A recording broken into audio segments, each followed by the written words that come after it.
নিৰ্বাচনৰ অন্তিম পৰ্যায় হাজো শুৱালকুছি বিধানসভা সমষ্টিৰ অন্তৰ্গত আমাৰ শুৱালকুছি জিলা পৰিষদ এই প্ৰাৰ্থী আৰু আন গাঁও সভাৰ সদস্য তাৰ কাৰণে মই ভোটদান কৰোঁ আৰু ৰাইজৰ বহুত উৎসাহ আৰু মই ভাবোঁ যে শান্তিপূৰ্ণভাৱে নিৰ্বাচন সমাপ্ত হ'ব।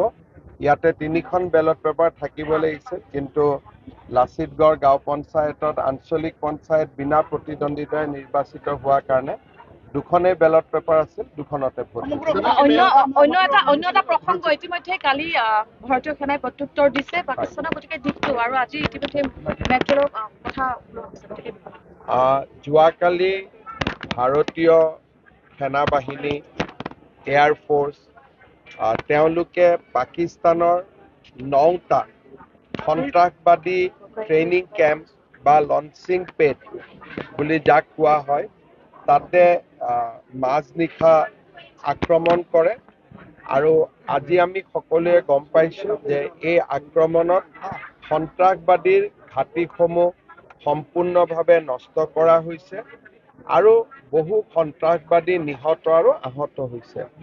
আমি ভাৰতীয় সেনাবাহিনী, ভাৰতীয় বায়ু সেনা আৰু ভাৰতীয় নৌ সেনাক অভিনন্দন জনাইছোঁ।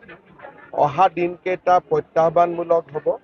সমগ্ৰ ভাৰতবাসী, প্ৰধানমন্ত্ৰী মোদী ডাঙৰীয়া আৰু আমাৰ সেনাৰ জোৱানসকল, বিষয়াসকলৰ লগত আমি থিয় হৈ থাকিম, যাতে ভাৰতে আহিবলগীয়া সকলো ধৰণৰ প্ৰত্যাহ্বানৰ মোকাবিলা একেলগে এক ৰাষ্ট্ৰ হিচাপে আমি যাতে কৰিব পাৰোঁ।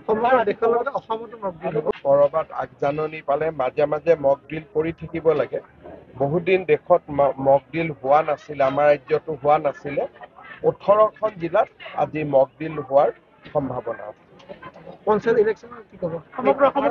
ইলেকশ্যনটো আৰু যি ক'ব লগা আছিল কেম্পেইনৰ সময়ততো ক'লোৱেই, এতিয়াতো ৰিজাল্টৰ কাৰণে অপেক্ষা কৰিব লাগে, আজিতো হৈ যাব।